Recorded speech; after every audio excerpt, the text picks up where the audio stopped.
I packed flowers and a gift box. Someone else packed moving trucks. The gate stood wide open, swinging in the wind. Music blasted from rooms I'd carefully decorated. Trash bags lined the hallway. Dirty dishes piled high. Dad sat on the porch steps, staring at nothing. Mom held her favorite blanket, tears streaming down her face. Then Marcus, my sister's husband, walked up to Dad. "Pack your stuff and leave. This house belongs to us now." From inside, Rebecca, my sister, clapped her hands. She kept laughing until I stepped through the gate. Everything stopped. Complete silence. The gift box nearly slipped from my hands. Dad looked up at me. His eyes were tired, scared, broken. "My name is Sophie Clark, 37 years old, heart surgeon, firstborn daughter, the one who solves problems." I didn't scream. I didn't cry. I just knew the nightmare was ending today. Where are you from? Write your country in the comments. I remember growing up with empty cupboards and worried faces. When bills came late, I told Dad, "Don't worry." At 9 years old, I already understood grown-up problems.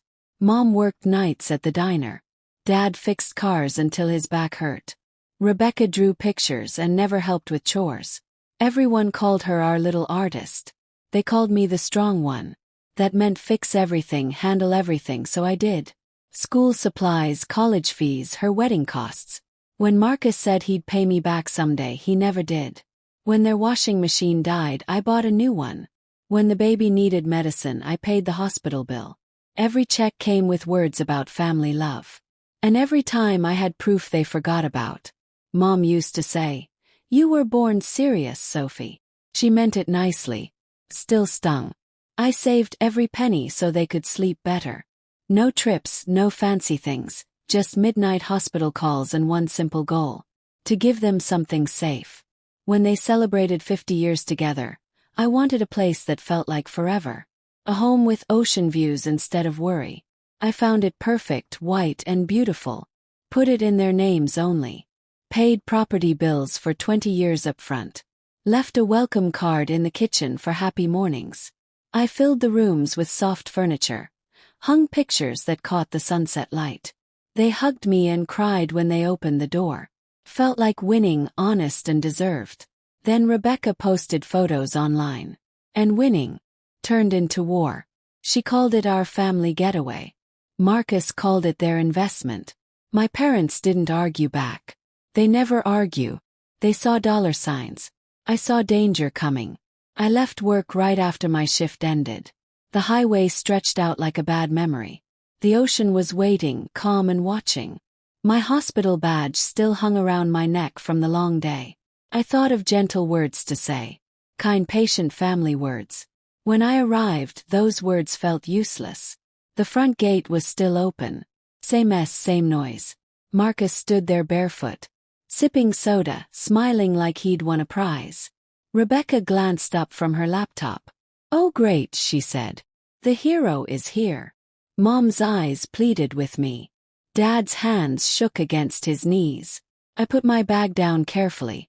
"Everyone come to the dining room," I said. Not shouting, just clear and firm. The children stopped playing video games. The dogs stopped chewing the furniture. They came because people like Marcus think they're always in charge. I stood near the window with a view of the waves. My heartbeat matched the clock on the wall. The room smelled like lemon cleaner and forgotten promises. I pulled out my envelope. "Ownership papers," I said, placing the first document down. The paper showed names, dates, and official stamps. Property legally owned by the Clark Family Foundation. Lifetime rights, David and Margaret Clark. Foundation rules. Second document. I'm the legal protector. My job is to keep them safe. Marcus grinned. Safe from what? From you. Third document. A printed rental website page. Same house, same beach. Rebecca's words underneath. Beautiful ocean home. Entire place available. Fully booked. Until next summer. Money going to Marcus's bank account. Those bookings meant strangers sleeping in my parents' bedroom. Fourth, text messages between them. Rebecca's words. She'll back down if Dad begs. Fifth, neighborhood rules. No vacation rentals allowed. No excuses accepted. I placed my finger on the paper edge. Rebecca's smile disappeared. Marcus's face went dark. "You're being crazy," he said. Rebecca breathed hard, then tried acting sweet. "We're just helping," she said. "We're taking care of the difficult stuff." I tapped the papers slowly. "Don't panic. Fix things." Dad whispered. "Sophie, please stop." His voice shook worse than my hands ever do. "Dad," I said gently. "I'm not angry. I'm protecting you." This time Mom nodded. Mom let out a breath like she'd been holding it for years. A tiny, exhausted nod that said finally. "Have you ever stayed calm when everything felt crazy? Write 1 if you've said no to family. Write 2 if you're still learning how." I closed the envelope, breathed slowly through my nose. Focus over fear, truth over chaos. I placed my phone on the table. Screen facing up, a ready email to the neighborhood board with proof attached. James, the security expert, waited 3 doors away. I sent him one message. "Ready." The room started doing new math. Marcus's confidence cracked under facts he couldn't argue with. The kind of quiet that makes everyone pay attention. I don't put out fires with begging. I let facts speak clearly. Marcus moved closer, acting tough like a bully. "Get out, old man." I stepped in front of Dad, steady as a rock. Dad stayed still. The room finally understood. My hand stayed. Calm, my voice quiet. "Touch him again," I said softly. "And you'll leave faster than the waves move." Marcus laughed like I was joking. Rebecca rolled her eyes, then changed her voice to sugar. "Sophie, we're sisters. Stop being so mean." I set my phone on the counter. Neighborhood leaders, housing office, and the county records department. Papers, foundation rules, neighborhood laws, website screenshots. "Marcus," I said, "I won't fight with words. I'll use rules." He waved his hand. "Emails don't hurt me." "No," I said, "but breaking laws does."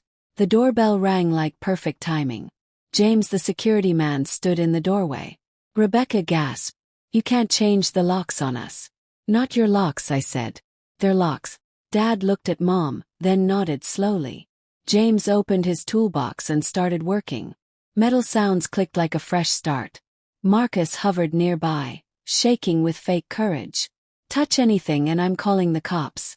"Please call them," I said, pointing at the foundation papers. "Show them your rental website too." Rebecca tried a different trick. Her voice went soft and hurt. "Big sister manipulation. We're helping with hard things, Sophie. Carrying groceries, fixing broken stuff, cleaning bathrooms. You're always working. Let us help carry the weight." I lifted document number 6 from my envelope. A photo from the spare bedroom closet. Marcus's money plan written on notebook paper.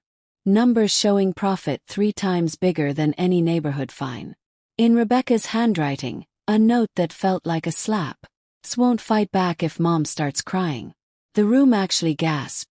Mom made a sound I'd never heard before. Dad's jaw clenched like steel. Rebecca went pale white, then red with anger. Marcus said, "That's none of your business." "It's my business now," I answered. "And it's finished." James replaced the old lock and added a number keypad. I gave Dad the instruction card with the temporary password. "Choose a new password," I said. "Something meaningful, not a birthday number." He almost smiled. "Margaret forever." James typed it in carefully. I opened my tablet on the dining table. Internet on. Proof ready. Messages prepared. I hit send to the neighborhood board, then the rental platform. The listing disappeared before Marcus could finish swearing. His jaw dropped like a broken toy. I looked at Rebecca. "You will erase every post about this house. You will say sorry to Mom and Dad. You will put the key on the counter." Marcus smirked. "Make me." James held out his palm. Marcus waited, then dropped the key, pouting. He tried one more trick. "Money makes you think you're the boss, Sophie." I shook my head. "Papers make me the guardian." Nobody said anything. Only the ocean made sounds, soft and sure. The house relaxed like it could finally rest. They bet on guilt working. I responded with law. Took 4 hours to fix everything. James worked quietly with his tools. Marcus grumbled, kicked at the fence, whispered angry words that sounded weak. Rebecca sat on her suitcase pretending to be sad. Dad rearranged books that didn't need moving. Mom wiped a window that was already clean. When the new locks clicked into place, the temperature changed. I made hot chocolate in the pot I'd bought them. Dad stared at the ocean like it held answers. Mom wiped her eyes with a tissue. I was scared to bother you, she said. They arrived so quickly. They promised they'd handle the stairs, the shopping, the difficult parts. The difficult parts, I said, mean taking control. Nodded, feeling guilty but lighter. I opened my tablet, cancelled every fake booking, attached proof to every refund, problem solved, evidence saved. Then I wrote one simple note to the neighbors. You might have seen strange cars. There was a misunderstanding. There will be no vacation rentals at 24 Ocean Lane. Signed, Sophie Clark, Foundation Guardian. I labeled the electrical panel for Dad. I printed emergency phone numbers and stuck them inside the pantry. I stored the ownership copies in a folder called Important Protection. I put the neighborhood rules under a magnet on the refrigerator. Rebecca tried different versions of acting. We just wanted to be near them, she said. I thought the kids should know their grandparents better.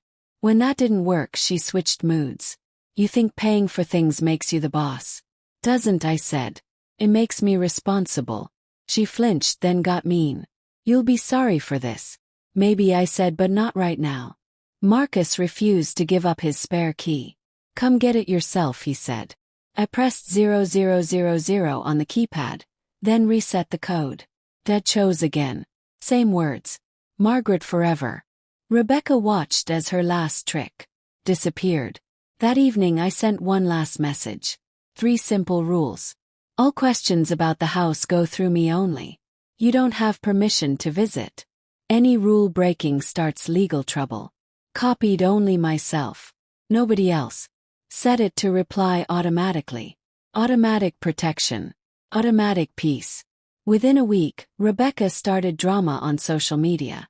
Screenshots, posts, stories about being treated badly. Money ruins families. She stole what was ours. I didn't respond. Drama doesn't deserve answers. I've spent my whole life explaining myself. I called our uncle, the only relative who tells the truth. Explained quickly and simply. The house belongs to our parents. It will stay theirs, he said. About time, Sophie. That was enough for me. Later an alert popped up. New rental listing, same pictures, different fake name. I forwarded it with the ownership papers attached. 10 minutes later, listing deleted. Account blocked permanently. I didn't feel proud, just peaceful. Outside, the tide moved under the stars. Inside, the kettle whistled softly. Dad exhaled. Squeezed his hand gently. The house stayed peaceful. Quiet isn't giving up. Smart protection. Morning smelled like coffee and toast. Dad burned the first pieces and laughed out loud. Mom labeled the electrical panel again. Same neat handwriting, same happiness. The house breathed slowly and freely. The ocean hummed outside, pretending it hadn't seen everything happen. I fixed a squeaky cabinet door, placed extra batteries on the shelf, left a list of important numbers near the telephone. Dad arranged fresh plants by the window. Sunlight moved across the floor like a warm hug. We ate lunch without mentioning her name. No Rebecca, no fighting, just tea, quiet sounds, steady peace. Afterwards, Dad touched my shoulder. I'm going to talk to your sister, he said. Not to argue, just to say no more. His eyes were wet but strong. The kind of eyes that finally see what silence costs. I thought keeping everyone happy meant staying quiet, he whispered. Just meant losing myself. He nodded. Limits aren't meant to hurt people, Dad said. They're protection that finally works. 10 days later, my nephew sent me a message. Grandpa seems relaxed there. The house looks really nice. I wrote back. Come visit anytime. With his permission, no tricks, just hot chocolate. He sent a happy face emoji. Small beginning. That night, I drove past the house alone. Lights glowing inside. Dad reading in his chair. Mom knitting, glasses perched on her nose. The ocean whispering through the open window. I didn't knock. I just stood outside letting the calm explain everything. Love isn't covering up someone's bad choices with your money. It isn't calling meanness family. Love is official papers that protect when people won't. Love is a home with warm light and locks that work. Love is saying no and creating safety. If you've ever had to choose between family and protecting yourself, you're not by yourself. Like, share, and subscribe for stories where doing the right thing finally wins.